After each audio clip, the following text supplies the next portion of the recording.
ورحمۃ اللہ وبرکاتہ۔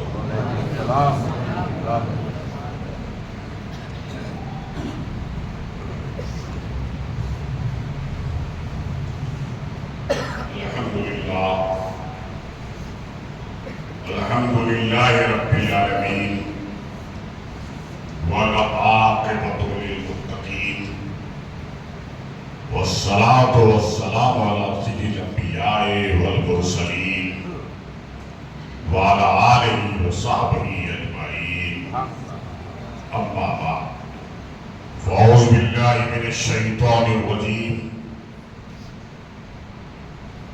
بسم اللہ الرحمن الرحیم۔ قال رسول اللہ صلی اللہ تعالی علیہ وسلم: من عرف نفسه فقد عرف ربه، صدق رسول اللہ صلی اللہ تعالی علیہ وسلم۔ ان اللہ ملائکته یصلون علی النبی یا ایھا الذین آمنوا صلوا علیہ وسلموا تسلیما۔ اللہم صل علی سیدنا جد الحسن والحسین وعلى آل سیدنا جد الحسن والحسین۔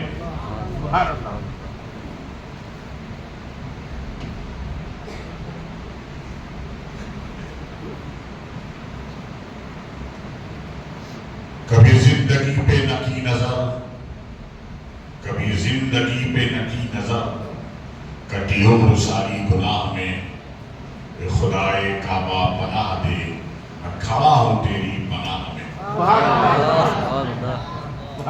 یہ جو چند قطرے میرے اشک کے ابھی تیرتے ہیں نگاہ میں، یہ ندامتوں کے چراغ ہیں سے لایا ہوں میں گواہ میں۔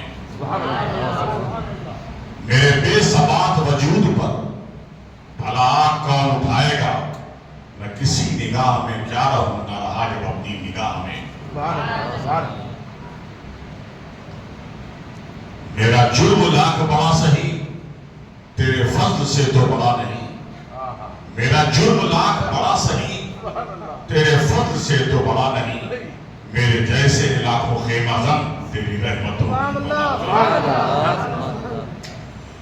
بفراق احمد مصطفیٰ، بثنائے احمد مصطفیٰ، بفراق احمد مصطفیٰ، بثنائے احمد مصطفیٰ، اسی درد میں کٹے زندگی، مجھے موت دے اسی چاہ میں۔ میں بلند دستے دعا کروں تو عطا کے گیسو بکھیر دے۔ میں بلند دستے دعا کروں تو عطا کے گیسو بکھیر دے۔ اے ہجوم رحمت کبریا، وہ اثر تو دے میری آہ میں۔ کبھی زندگی پہ نہ کی نظر، کٹی عمر ساری گناہ میں، اے خدائے کعبہ پناہ دے، میں کھڑا ہوں تیری پناہ میں۔ کہ محمد سے وفا تو نے تو ہم تیرے ہیں، یہ جہاں چیز کے لوح و قلم تیرے ہیں۔ بارگاہ رسالت قرآن رسالت میں خدیہ دروس تحفہ درود پیش کیجیے۔ صلی اللہ علیہ نبی کی لمبی باری، صلی اللہ علیہ وسلم، صلاۃ و سلام علیکہ یا رسول اللہ صلی اللہ علیہ وسلم۔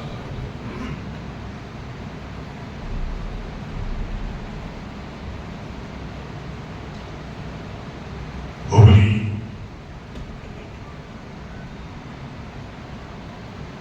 ڈسٹرکٹ چکمگلور ہوتے ہوئے کل رات کو میں گدائے غوث اعظم، عاشق غوث اعظم غلام مصطفیٰ قادری، جن کو لوگ جی ایم بلڈرز کے نام سے جانتے ہیں، ان کی قیامگاہ پہ پہنچا۔ جمعہ کی مجھے نماز ادا کرنی تھی، کہاں کرنی ہے یہ میرے علم میں نہیں تھا، لیکن غلام مصطفیٰ قادری صاحب نے کہا محمد علی کی مکہ مسجد میں آپ کو نماز ادا کرنی ہے۔ تو ان کی گائیڈ پر میں یہاں چلا آیا۔ اس لیے جو میں ذکر کروں گا اس کا ثواب مجھے بھی ملے گا، سننے کا آپ کو ثواب اور لانے والے کو بھی اس کا ثواب ملے گا۔ ہم دنیا میں تھوڑا بہت ہی صحیح رشتوں کو پہچانتے ہیں۔ کسی رشتے کو ہم باپ کہتے ہیں، کسی رشتے کی بنیاد پر ہم کہتے ہیں یہ میری ماں ہے، کسی رشتے کی بنیاد پہ ہم کہتے ہیں یہ ہمارا دوست ہے، کسی رشتے کی بنیاد پہ ہم کہتے ہیں ماما ہے، چاچا ہے، خالو ہے، پھوپھا ہے۔ اور اگر ہم تجارتی دنیا میں جاتے ہیں تو ہم کہتے ہیں یہ ہمارا بزنس پارٹنر ہے۔ سیاسی دنیا میں جاتے ہیں تو یہ کہتے ہیں یہ ہمارا وارڈ کا کارپوریٹر ہے، یہ ہماری کانسٹیٹیوشن کا ایم ایل اے ہے۔ ہر رشتے کو ہم پہچانتے ہیں، لیکن ہم پہچان نہیں پاتے اس رشتے کو جس رشتے میں اس پوری خاندان نے، اس عالم رنگوبو کو، اس فرش بیٹی کو، جو اس تمام یونیورسل کا کریٹر ہے، جو اس تمام کائنات کا خالق و مالک ہے، جس نے ہم سب کو پیدا کیا، جمادات، نباتات، حیوانات، سیاروں کا نظام، افلاک کی گردش، لیل و نہار کی کروٹیں، گرمی و سردی کا دور، نور و ظلمت کے اجالے، اندھیرے، نبات و جماعت کی صلاحیتیں، فصلوں کا تغیر، رنگ و ذائقوں کا اختلاف، زمین کی تربیت، برگ و بار کا نظام جس ذات نے بنایا ہے، جس نے رات کو برق، بادل کو گرج، ہوا کو فراٹا، فضا کو سناٹا، صبح کو اجالا، چاندنی کو جھالا، ریشم کو جلملاہٹ، ہوا کو سرسراہٹ، گلاب کو مہک، سبزے کو لہر، آبشار کو بہاؤ اور شاخوں کو جھکاؤ دیا ہے۔ جو ہمارا کریٹر ہے، جو ہمارا رچیتا ہے، جو ہمارا معبود ہے، اسی کو ہم نہیں پہچان پاتے۔ سب سے زیادہ لازمی اور ضروری ہے رشتوں کو پہچاننے والوں، جس نے سارے رشتے پیدا کیے، جس نے تمام رشتوں کا کریشن کیا، جس نے تمام رشتوں کی تخلیق کی، اس رشتے کو پہلے پہچانو، وہ ہے عبد اور معبود کا رشتہ۔ اس رشتے کو ہم کیسے پہچانے؟ ہم نے باپ کو دیکھا، پہچان لیا کس کو نطفے سے ہم پیدا ہوئے۔ ہم نے ماں کو دیکھا، پہچان لیا کس کی کوکھ سے پیدا ہوئے۔ ہم نے بھائی کو دیکھا، پہچان لیا کہ ہم ایک ماں کے بیٹے ہیں، ایک نطفے سے ہمارا کریشن ہوا۔ ہم نے سارے رشتہ داروں کو پہچانتے ہیں چونکہ وہ مشاہدے اور ہماری سمجھ میں، فہم و فراست میں، ہماری عقل میں، ہماری آنکھوں میں نظر آتا ہے۔ لیکن وہ رشتہ جو جسم سے پاک، جسمانیات سے پاک، روح سے پاک، ہاتھ سے پاک، کان سے پاک، زبان سے پاک، جس کی نہ شکل ہے نہ صورت ہے، جو اللہ نور السماوات والارض نور ہے، اس کو کیسے پہچانے؟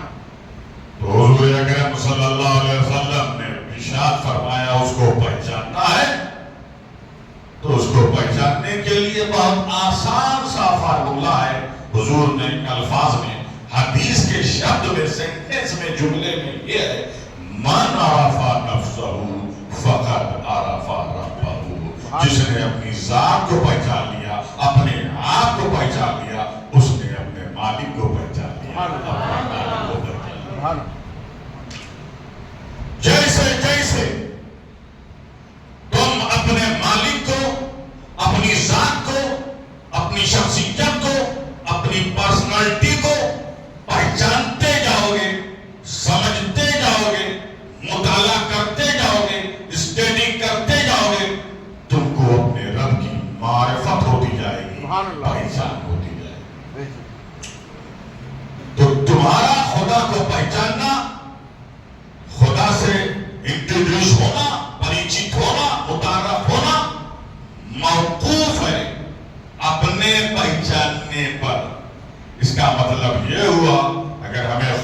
معرفت نہیں ہے، خدا کی پہچان نہیں ہے، اس کا مطلب ہم اپنے کو پہچان نہیں رہے ہیں۔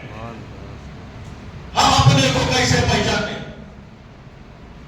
ہم پہچانتے ہیں ہمارا نام سید محمد قاسم اشرف ہے،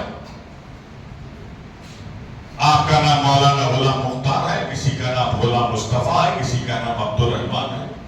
نام نہیں کہا جو اپنے نام کو پہچانتا ہے، اپنی ذات کو پہچانتا ہے، تو اپنی ذات کو پہچانا۔ ذات کو پہچاننے کے بہت سارے طریقے ہیں، میں ایک آسان طریقہ جو کمزور سے کمزور دماغ کے بھیجے ہیں برین میں اتر جائے، ایک مثال، ایگزامپل، ایک ادھارن سے سمجھا دوں اپنے کو کیسے پہچانا۔ آپ کا ایک وجود ہے، آپ کا اسٹرکچر ہے، آپ کا ایک وجود ہے کہ نہیں؟ یہ مسجد کا بھی ایک وجود ہے، یہ مسجد کا ایک ٹیکچر ہے۔ مسجد کے بعد چھوڑیے، غلام مصطفیٰ قادری صاحب بلڈر ہیں، بلڈنگ ٹاور کا وجود بخشتے ہیں، اسٹرکچر بناتے ہیں۔ ان سے پوچھئے بلڈنگ کا اسٹرکچر آپ کیسے بناتے ہیں؟ کسی بلڈر سے بلڈنگ بنانے والے سے آپ پوچھئے کہ تم بلڈنگ کیسے بناتے ہو؟ وہ کہیں گے پہلے میں زمین ہم نے ایکوائر کی، زمین خریدا، اس کا لے آؤٹ بنایا، نپائی کی، نپائی کرنے کے بعد ہم نے انجینئر آرکیٹیکٹ کو بلایا، بلڈنگ کے ڈیزائن بنانے والے کو بنایا، اور اس کے بعد ڈیزائن بنی، میپ بنا، نقشہ بنا۔ نقشہ بنانے کے بعد ہم نے اس بلڈنگ بنانے کے لیے کڑیا بلایا، مستری بلایا، مستری کو جمع کیا، مزدوروں کو جمع کیا، لیبر کو جمع کیا۔ اس سے پہلے ہم نے سیمنٹ جمع کیا، سلیہ جمع کیا، آئرن جمع کیا، کپٹی جمع کیا، اینٹوں کو جمع کیا، مٹی کو جمع کیا، پانی کو جمع کیا، لکڑی کو جمع کیا، شیشے کو جمع کیا، مورم کو جمع کیا، ریتی کو جمع کیا، کنکڑی کو جمع کیا۔ ہزاروں سینکڑوں اشیاء کو جمع کرنے کے بعد پھر یہ بلڈنگ تعمیر ہوئی، اس بلڈنگ کا کنسٹرکشن ہوا، بلڈنگ بن گئی۔ میں نے پوچھا غلام مصطفیٰ صاحب سے، آپ نے اس پہ جو لادی لگائی ہے کہاں سے لائی؟ کہا اس کو تو ہم پتھر پہاڑ سے کاٹ کر کے لادی لے کر آئے، سیمنٹ لے کر آئے۔ یہ آپ نے پیڑ کہاں سے، یہ لکڑی کہاں سے لے کر آئی؟ کہا ٹیمبر مرچنٹ نے درختوں کو کاٹا، کاٹنے کے بعد ہم نے خریدا۔ میں نے کہا آپ نے بادو کہاں سے لے کر آئے؟ کہا ہم نے سمندر کی گہرائیوں سے نکال کے۔ ہم نے کہا اینٹ کہاں سے لے کر آئی؟ کہا اس کو بھی ہم نے کہیں سے لے کر آئے۔ ہم نے کہا یہ بلڈنگ میں رنگ برنگ کی چیزیں، کوئی بلڈنگ کوئی لال ہے، پیلا ہے، مختلف رنگ ہے۔ کہا اس کو پینٹر کی دکان سے ہم پینٹ لے کر آئے، تب جا کے یہ سفید کالی پیلی بلڈنگ بنی۔ میں نے کہا آپ کی بلڈنگ بولنا جانتی ہے؟ کہا نہیں۔ چلنا جانتی ہے؟ کہا نہیں۔ سوچنا جانتی ہے؟ کہا نہیں۔ معانقہ کرنا جانتی ہے؟ کہا نہیں۔ مسافہ کرنا جانتی ہے؟ کہا نہیں۔ بات چیت کرنا جانتی ہے؟ کہا نہیں۔ جامد بلڈنگ، ساکت بلڈنگ بنانے میں 50 میٹیریل، اور ہر میٹیریل کی جگہ الگ الگ۔ لکڑی کا تعلق درخت سے ہے، پتھر کا تعلق پہاڑ سے ہے، مٹی کا تعلق زمین سے ہے، پانی کا تعلق زمین سے ہے۔ مختلف جگہ بنائی، اور بنانے کے بعد بلڈنگ ساکت ہے، خاموش ہے، چپ عمارت ہے، نہ بولنا جانتی ہے، نہ سننا جانتی ہے، نہ کھانا جانتی ہے، نہ پینا جانتی ہے۔ آپ نے سنا ہے کوئی بلڈنگ ڈاکٹر ہو، کوئی بلڈنگ پروفیسر ہو، کوئی بلڈنگ سائنٹسٹ ہو، کوئی بلڈنگ لائر ہو، کوئی بلڈنگ مفسر ہو، کوئی بلڈنگ محقق ہو، کوئی بلڈنگ محقق ہو، کوئی بلڈنگ صاحب علم و کمال ہو، انٹیکچوئل ہو؟ نہیں، بلڈنگ تو خاموش رہتی ہے۔ ایک خاموش بلڈنگ بنانے میں، ایک بلڈنگ کا وجود اسٹرکچر بننے میں سینکڑوں چیز کی ضرورت پڑی۔ کئی سال کے بعد وہ رہنے کے لائق بلڈنگ بنی۔ ایک وجود کو آپ نے دیکھ لیا نا، ایک اسٹرکچر کو آپ نے دیکھ لیا نا، اب ذرا اپنے وجود کو دیکھو، اپنے اسٹرکچر کو دیکھو۔ تمہارا بھی ایک انسانی ڈھانچہ ہے، تمہارا بھی ایک ہیومن اسٹرکچر ہے، تمہارا بھی ایک انسانی وجود ہے۔ تمہارا وجود کیسے بنا؟ تمہارے وجود میں کتنی، تمہارے وجود میں ہڈی بھی ہے تمہارے وجود میں، دماغ بھی ہے تمہارے وجود میں، کان بھی ہے تمہارے وجود میں، ناک بھی ہے تمہارے وجود میں، زبان بھی ہے تمہارے وجود میں، ہڈیاں بھی ہیں تمہارے وجود میں، مسل بھی ہے تمہارے وجود میں، لیور بھی ہے، کڈنی بھی ہے، کئی آتے بھی ہیں، اور ہر وجود کا، ہر عضو کا، ہر پارٹس کا کردار الگ الگ ہے، کریکٹر الگ الگ ہے۔ کان کا کام دیکھنا نہیں ہے، سننا ہے۔ زبان کا کام بولنا ہے، سوچنا نہیں ہے۔ کان کا کام سننا ہے، بولنا نہیں ہے۔ آنکھ کا کام دیکھنا ہے، سننا نہیں ہے۔ دماغ کا کام سوچنا ہے، دیکھنا نہیں ہے۔ ہاتھ کا کام پکڑنا ہے، پیر کا کام چلنا ہے۔ لیور کا بھی الگ کام ہے، کڈنی کا بھی الگ کام ہے، دل کا کام دھڑکنا ہے، اور خون ہے وہ بھی سرکولیٹ کر رہا ہے، اور رد و بدل کر رہا ہے۔ تو میرے دوستو تمہارا وجود ہے، یہ وجود کیسے بنا؟ تو آپ کہیں گے انسانی وجود جو بنتا ہے باپ کا نطفہ، جسے ہم نطفہ کہتے ہیں، لکوڈ کہتے ہیں، قطرہ کہتے ہیں، جیسے ہی وہ چھوٹا سا قطرہ، معمولی لکوڈ شکم مادر میں گیا، ماں کے پیٹ میں گیا، اور ماں کے پیٹ میں بننے کے بعد چلتا پھرتا انسان بن گیا، ہاتھ بھی بن گیا، پیر بھی بن گیا، زبان بھی بن گئی، دماغ بھی بن گیا، ہاتھ بھی بن گیا، پیر بھی بن گیا۔ تم نے ایک بلڈنگ بنائی، 10 مقامات سے، 100 سینکڑوں جگہ سے تم نے مٹیاں جمع کیا، تو ایک خاموش بلڈنگ بن گئی، ایک خاموش عمارت بنائی۔ قدرت کو دیکھو، اپنے رب کو پہچانو، اپنے رب کی طاقت کو سمجھو، اپنے رب کی شکتی کو سمجھو۔ ایک قطرے سے چلتا پھرتا انسان بنا دیا۔ وہ انسان پروفیسر بھی ہے، لاہر بھی ہے، سائنٹسٹ بھی ہے، مقرر بھی ہے، مدبر بھی ہے، ولی بھی ہے، قطب بھی ہے، سالک بھی ہے، پرائم منسٹر بھی ہے، کیسے ہائی کورٹ کا جج بھی ہے۔ تو ایک قطرے سے پورے انسان کو بنایا۔ اپنے رب کی طاقت کو پہچانو، اپنے رب کی قوت کو پہچانو، اپنی آنکھ کی طاقت کو دیکھو، اپنے رب کو پہچانو، اپنی زبان کی قوت کو دیکھو، اپنے رب کو پہچانو، اپنے کان کی قوت سماعت کو دیکھو، اپنے رب کو پہچانو، اپنے دماغ کی قوت کو دیکھو، اپنے رب کی پہچانو، اپنے ہڈیوں کی طاقت کو دیکھو، اپنے طاقت، اور اپنی تمام طاقتوں کو، اپنے جسم کے ایک عمل، ایک عضو کی طاقت کو دیکھو، اپنے رب کی معرفت حاصل کرو، اپنے رب کی پہچان حاصل کرو۔ من عرف نفسہ فقط عرف ربہ، جس نے اپنی ذات کو، اپنے ایک عضو کی طاقت کو حقیقت میں پہچان لیا، وہ اپنے مالک کو پہچاننے لگے گا۔ تو اللہ کو پہچاننا ہے تو دور جانے کی ضرورت نہیں، اپنی ایک عضو کو دیکھو، ایک پارٹ کو دیکھو، اس کی قوت کو دیکھو، تو اپنے رب کو پہچانو۔ اور دوسری بات، اس وجود میں روح ہے، اس وجود میں کیا ہے؟ روح ہے، اور اس وجود میں نفس بھی ہے، اس وجود میں سول بھی ہے، آتما بھی ہے، اور نفس بھی ہے۔ نفسانیت کا تعلق نفس سے ہے، اور روحانیت کا تعلق روح سے۔ جب تم خدا کی معرفت حاصل کر لو گے تو تم میں روحانیت پیدا ہو جائے گی۔ کیا پیدا ہو جائے گی؟ روحانیت پیدا ہو جائے گی۔ روحانیت پیدا کیسے ہوتی ہے؟ تزکیہ نفس سے، تطہیر قلب سے، ذکر الہی سے، بندگی سے، عبادت سے۔ اور یاد رکھو، ذکر الہی کرنا، یہ عبادت کرنا، یہ ذکر الہی تو بہت ضروری ہے، لیکن ذکر الہی کا اگر فیضان چاہتے ہو، ذکر الہی کا عرفان چاہتے ہو، تو تمہیں کیا ہوگا؟ معصیت سے بچنا ہوگا، گناہوں سے بچنا ہوگا۔ تم بہت ہر وقت نماز پڑھتے ہو، روزہ رکھتے ہو، زکات دیتے ہو، حج کرتے ہو، عبادت کرتے ہو، اس کا ثواب اگر کثرت سے کرتے ہو تو اس کا ثواب 70 گنا ہے۔ کتنا؟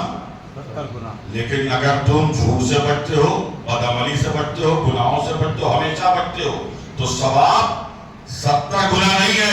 قوت العلوم میں شیخ ابو طالب مکی فرماتے ہیں ثواب 700 گنا ہے۔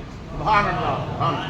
کیونکہ نماز پڑھنا آسان ہے، روزہ رکھنا بھی آسان ہے، 2.5% زکات دینا بھی آسان ہے، زندگی میں 1 مرتبہ حج کرنا بھی آسان ہے، لیکن ہر لمحے، ہر وقت، ہر دن، ہر سمے، ہر اسٹیج پر، ہر جگہ پر جھوٹ سے بچنا بہت مشکل ہے۔ کل میں گفتگو کر رہا تھا غلام مصطفیٰ صاحب سے، میں نے کہا، حضور سے کسی نے پوچھا چور ہو سکتا کیا ہو سکتا، شراب پی سکتا ہے، لیکن کیا مسلمان جھوٹ بول سکتا ہے؟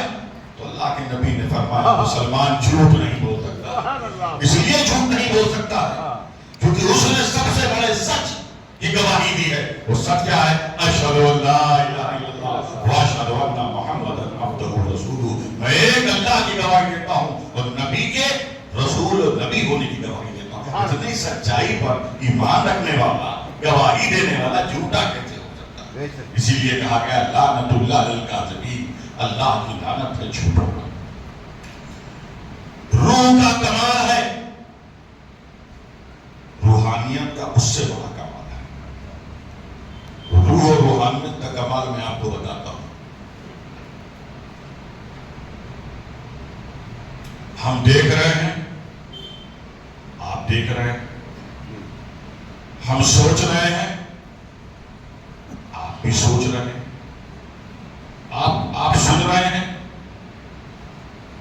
آپ چل رہے ہیں، پھر رہے ہیں۔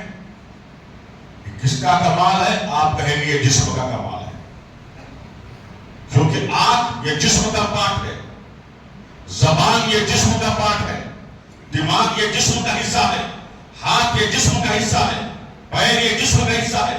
تو آپ کہیں گے جسم دیکھ رہا ہے، جسم بول رہا ہے، جسم سوچ رہا ہے، جسم سن رہا ہے، جسم چل رہا ہے، جسم دیکھ رہا ہے، جسم پکڑ رہا ہے، لیکن حقیقت میں روح دیکھتی ہے، روح بولتی ہے، روح سوچتی ہے، روح چلتی ہے۔ مثال کے طور پہ آپ کے جسم سے اگر روح کو نکال لیا جائے، آپ کی باڈی سے اگر سول کو نکال دیا جائے، آپ کے شریر سے اگر آتما کو نکال دیا جائے، تو کیا آپ بول پائیں گے؟ آپ دیکھ پائیں گے؟ آپ سوچ پائیں گے؟ آپ چل پائیں گے؟ آپ پکڑ پائیں گے؟ نہیں۔ تو معلوم یہ ہوا یہ جسم کا کمال نہیں ہے، بظاہر لگتا ہے یہ جسم کا کمال، لیکن حقیقت میں یہ روح کا کمال ہے۔ لیکن یاد رکھیے یہ روح کا ایک دائرہ، روح کا ایک جوڈیکشن ہے۔ اس روح سے دیکھ رہے، کہاں تک دیکھ سکتے ہیں آپ؟ جہاں دیوار تک میں دیکھ سکتا ہوں، دیوار کے پیچھے کیا ہے میں نہیں دیکھ سکتا ہوں۔ تو روح کا ایک دائرہ ہے۔ میں اس وقت آپ سے گفتگو کر رہا ہوں، اس کو مسجد کے لوگ سن رہے ہیں، لیکن آپ فیضل ٹاؤن کے لوگ نہیں سن سکتے، یا فیضل ٹاؤن میں کوئی گفتگو کر رہا ہے میں نہیں سن سکتا ہوں۔ اسی طریقے سے میں دنیا کی چیزوں پہ سوچ سکتا ہوں، سائنس پڑھ کے، بایو پڑھ کے، کیمسٹری پڑھ کے، فزکس پڑھ کر میں دنیا کی چیزوں کو سمجھ سکتا ہوں، لیکن عرش مولا پہ کیا ہے میں نہیں اس کے بارے میں غور کر سکتا ہوں۔ تحت الثری میں کیا ہے میں اس پہ غور نہیں کر سکتا ہوں۔ تو گویا کہ جو دماغ میں جو روح ہے اس کا بھی ایک دائرہ ہے۔ اسی طریقے سے میں پیدل ایک خاص 10 کلومیٹر 15 سے زیادہ میں نہیں چل سکتا ہوں۔ بات سمجھ میں آ گئی؟ روح کا یہ دائرہ ہے، ہر انسان کی روح کا یہ دائرہ ہے۔ دیکھنے کی ایک کیپیسٹی ہے، سننے کی ایک کیپیسٹی ہے، سوچنے کی ایک کیپیسٹی ہے، پکڑنے کی ایک کیپیسٹی ہے، چلنے کی ایک کیپیسٹی ہے۔ اس کیپیسٹی کے بعد روح کی طاقت نہیں ہے، لیکن یاد رکھیے جب اس روح میں روحانیت داخل ہو جاتی ہے، جب اس روح میں روحانیت داخل ہو جاتی ہے تو روح کی پرواز بڑھ جاتی ہے، روح کی رفتار بڑھ جاتی ہے، روح کی طاقت بڑھ جاتی ہے۔ میں آپ کو بتاتا ہوں جن لوگوں نے اپنی روح میں روحانیت پیدا کی ہے، تزکیہ نفس کر کے، تعلق باللہ پیدا کر کے، تعلق بالرسول پیدا کر کے، ذکر الہی کر کے، ان کی روحانیت کا کیا عالم ہے۔ غوث اعظم نے مردے کی طرف توجہ ڈالی اور کہہ دیا کن باذن اللہ، مردہ زندہ ہو گیا۔ تو یہ کمال کی چیز کیا ہے؟ یہ روحانیت کا کمال ہے، یہ روحانیت کا کمال ہے۔ انا ساگر پہ توجہ ڈال دی، عطائے نبی خواجہ معین الدین چشتی نے جب توجہ ڈال دی کہہ دیا اے انا ساگر تو کٹورے میں آ جا، پورا کٹورے میں آ گیا انا ساگر۔ یہ روح کا کمال ہے، یہ روح کا کمال ہے۔ حضرت فاروق اعظم مقام مسجد نبی میں خطبہ دے رہے ہیں، حضرت ساریہ 300 میل دور، 300 میل دور مقام نہران پہ ہیں، فرما رہے ہیں یا ساریہ الجبل، یا ساریہ الجبل، اے ساریہ پہاڑ کی طرف آؤ، پہاڑ کی طرف آؤ۔ تو حضرت ساریہ سن رہے ہیں، فاروق اعظم بول رہے ہیں یہ ہے روحانیت، یہ ہے روحانیت، یہ ہے روحانیت۔ اب ابو جہل کے ہاتھ میں کنکری ہے، میرے نبی نے کہا بے جان کنکری نے کلمہ پڑھنے لگا، یہ ہے روحانیت، یہ ہے روحانیت۔ درخت سے کہا چلنے لگا، یہ ہے روحانیت۔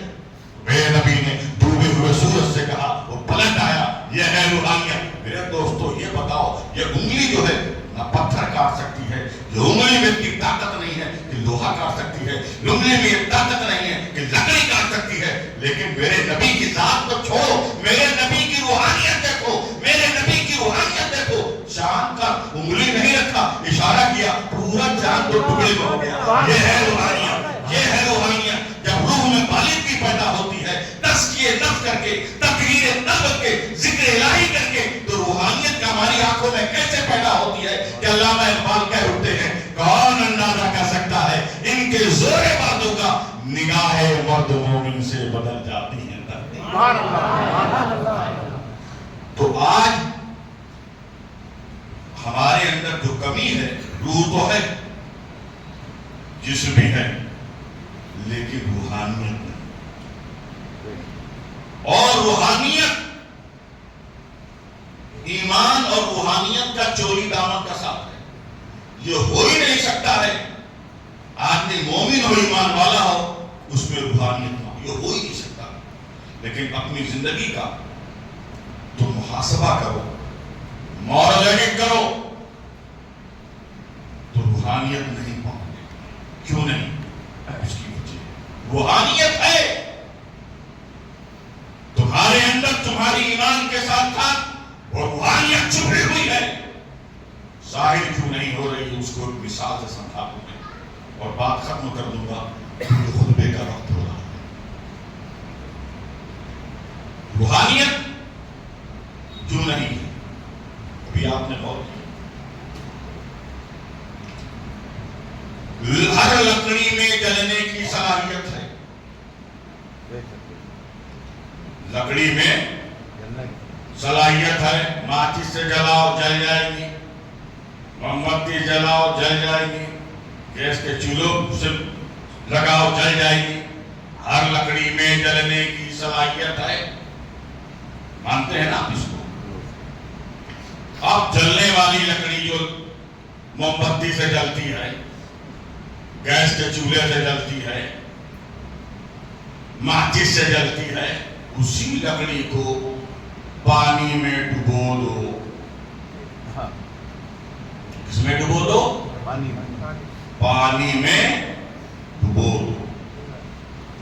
ڈبونے کے بعد بھیگی ہو جائے، گیلی ہو جائے، اس کے بعد آپ اس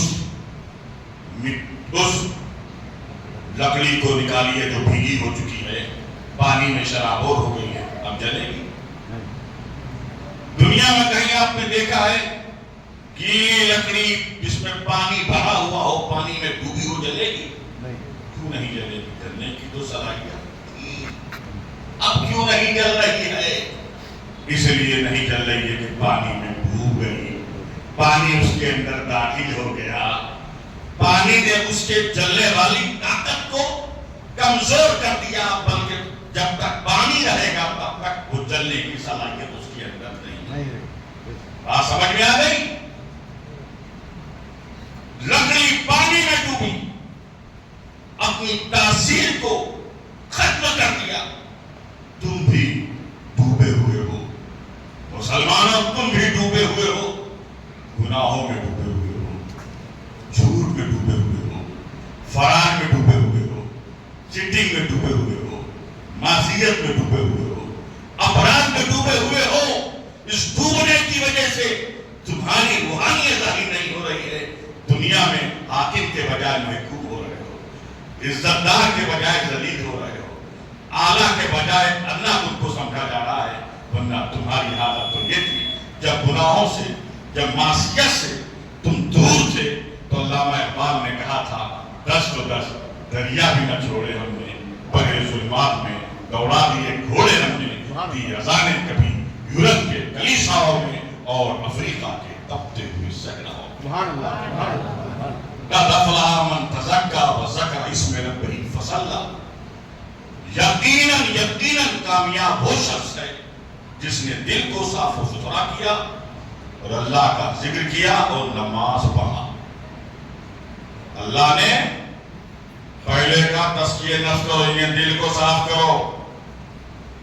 دل کو جب صاف کرو گے پھر ذکر الہی کرو، پھر نماز پڑھو تو ذکر الہی کی بھی برکت ملے گی اور نماز کی برکت ملے گی. پہلے آپ نماز کے پابند ہوئیے، جب آپ نماز کے پابند ہوں گے پھر ذکر الہی کا مزہ الگ ہی ہوگا. من عرف نفسہ فقط عرف ربہ، جس نے اپنی ذات کو پہچان لیا اس نے اپنے رب کو پہچان لیا. وما علینا الا البلاغ. وآخر